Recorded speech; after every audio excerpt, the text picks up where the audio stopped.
तो वो कहा सलाम। ये कन्हा पर जे खलरी है कौन गोदाम के? हमरो दो चार गो गाय भैंसी वाला खलरी छील कर रखे है, सो गोदाम के पते नहीं मिलता है कि जाकर बेच लें। आप तो लाए हैं खरीद के खलरी, जरा गोदाम का पता दीजिए कि हम बेच लेंगे खलरी। कहा तोरा खलरी के गोदाम के पता चाहिए, त्रिशूल फेंक दिया देह पर। अब तो बाप मैयो करके भागा, गुरु महाराज बचाइए। कहा क्या कहे थे? रामानंदी साधु बदमाश होता है, अब मरो।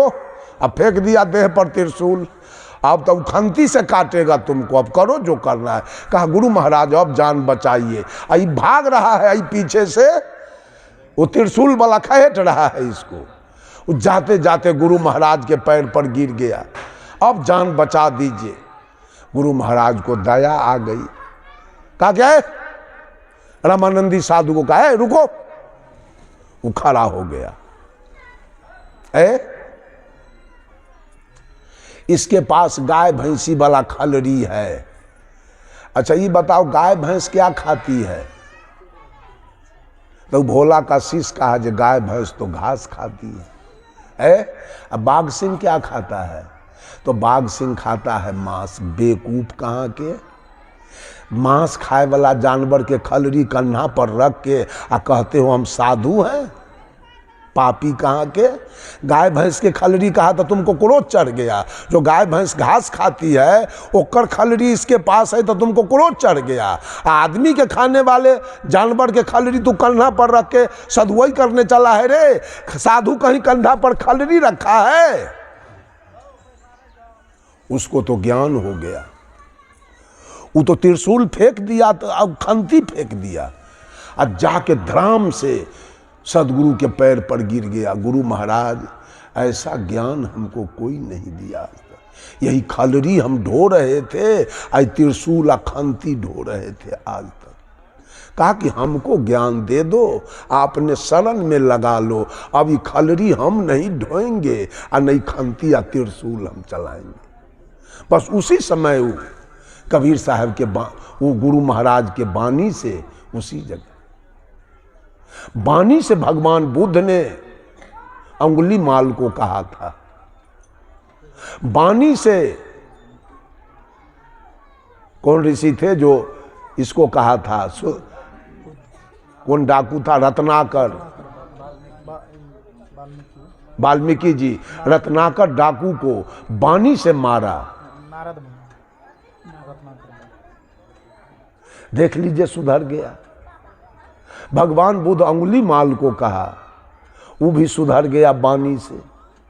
संत के बानी में इतना ताकत होता है, इतना आकर्षण होता है कि कितनो बड़ा क्रोध आपके पास है।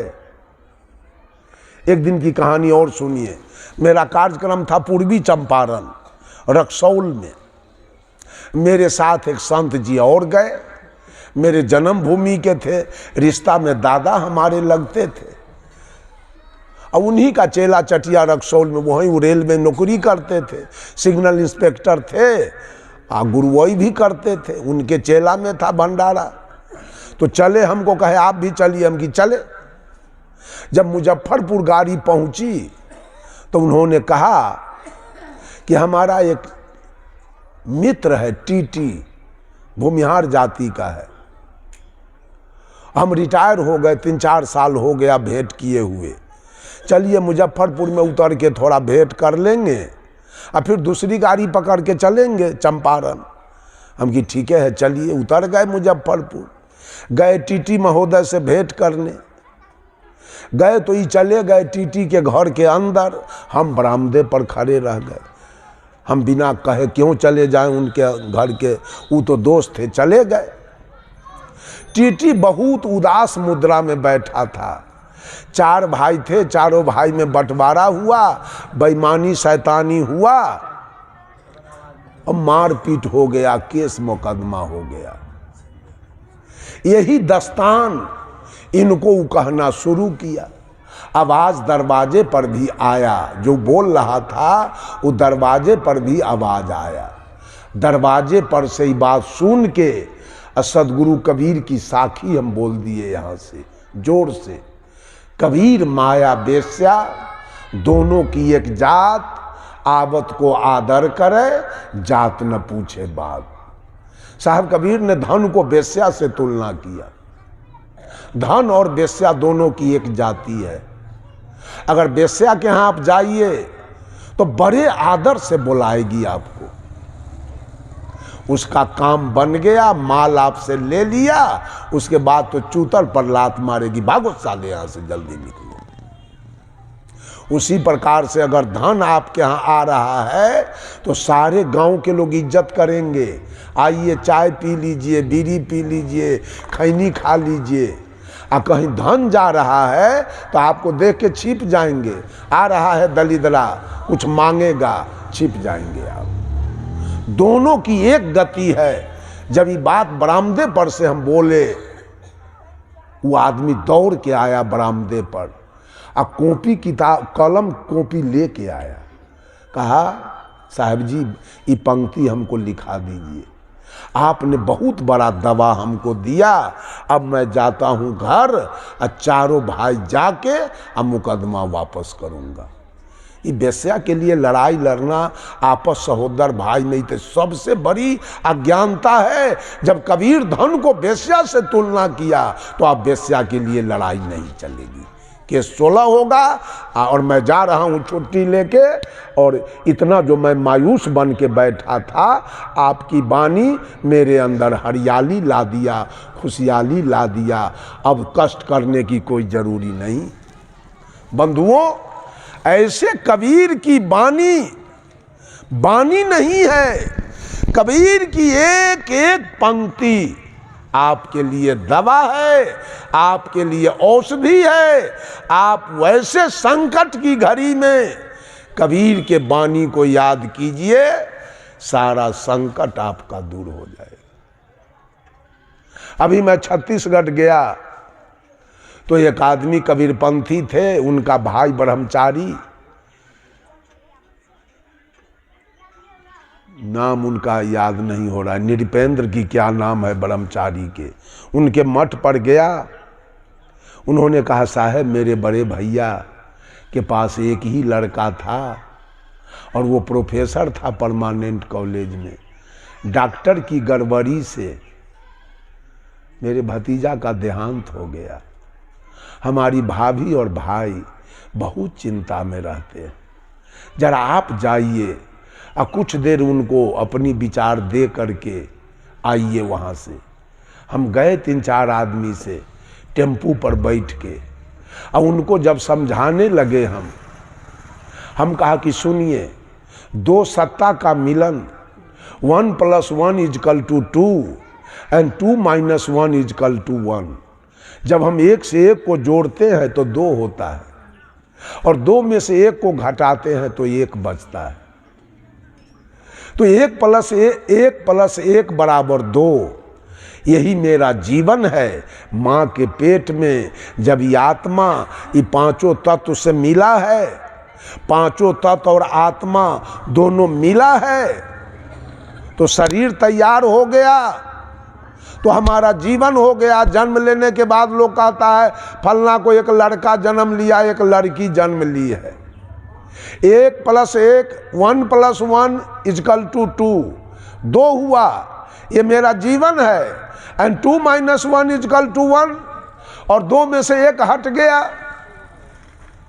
तो बहुत सारे लोग मंच पर बोलते हैं, कबीरपंथी भी, सब कुछ झूठा है।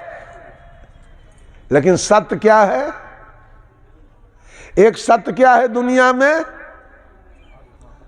लोग कहते हैं मौत। मौत सत्य है।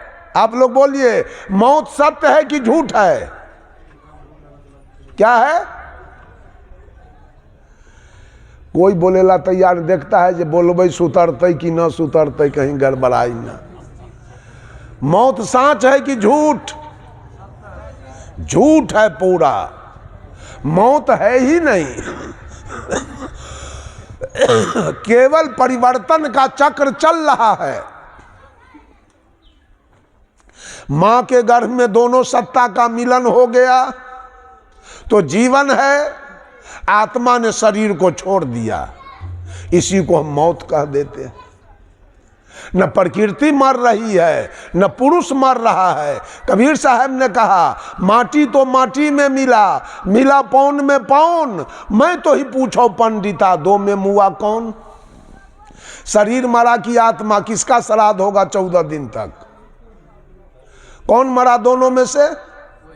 कोई नहीं, केवल परिवर्तन हो रहा है। माटी पानी से दुर्गा जी बना लीजिए और फिर पानी में फेंक दीजिए, फिर वो जिस मिट्टी से बनाए थे वो मिट्टी में मिल गया, आकि मिट्टी मर गया। आत्मा जैसा कर्म किया वैसे जगह पर गया। आई पांचों तत्व। अच्छा ये बताइए, माटी पानी हो, कुम्हार हो, चाक डंडा न हो, तब बनेगा बर्तन। अच्छा चाक डंडा हो, कुम्हार हो, माटी पानी न हो, तब बनेगा? अच्छा माटी पानी भी हो, चाक डंडा भी हो, कुम्हार न हो, तब नहीं न बनेगा। कारण 3 है, उपादान कारण, साधारण कारण और निमित्त कारण। जब तीनों कारण मिलता है तो कार्य प्रारंभ होता है। इस शरीर 5 तत्व के मिलन से, 5 कारण से शरीर बना है कार्य रूप में।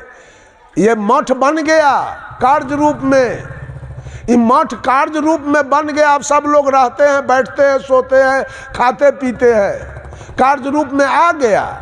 ये मठ बनने का कारण क्या है? कोई आदमी बोलिए तो, किस कारण से ये मठ बन गया कार्य रूप में? कारण क्या है? खाली जिंदगी भर चिवड़ा दही या खीर पूरी खाए, कारण है मिट्टी।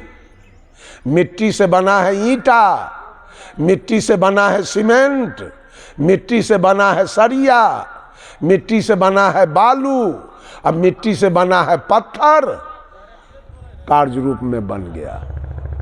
इस रहते रहते रहते रहते फिर एक दिन ये कार्य कारण में वापस हो जाएगा और फिर मिट्टी में मिल जाएगा, जाके खत्म हो जाएगा। तो 5 कारण से शरीर बना। धरती, आकाश को तो नहीं माना गया, लेकिन मानिए धरती, आकाश, हवा, पानी, आग, 5 कारण से ही शरीर बना। आत्मा निकल गया, शरीर को छोड़ दिया। शरीर गर्म है कि ठंडा? आत्मा निकल जाने के बाद ये शरीर गर्म है कि ठंडा? ठंडा क्यों हो गया? जिस अग्नि कारण से शरीर का निर्माण हुआ था, वो अग्नि कारण इसको छोड़ के, कार्य छोड़ के और कारण में वापस हो गया। अग्नि तत्व इस शरीर को छोड़ दिया, वो अग्नि में मिल गया, शरीर ठंडा हो गया आपका। अच्छा शरीर में धड़कन है, क्यों? जिस वायु कारण से शरीर बना था, आत्मा निकलने के बाद वायु इसको छोड़ दिया, वायु वायु में मिल गया, नाड़ी चलना बंद हो गया, कलेजा का धड़कन खत्म हो गया।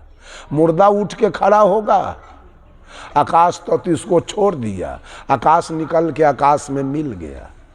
मुर्दा में अभी 2 तत्व विद्यमान है, मिट्टी और पानी। 3 तत्व इसका जान छोड़ के अपने आप में समाहित हो गया, 2 तत्व इसमें बचा हुआ है। अगर आप समाधि करते हैं, मिट्टी में इसको देते हैं, तो मिट्टी मिट्टी में मिलेगा, पानी पानी में मिलेगा, 5 तत्व अपना रास्ता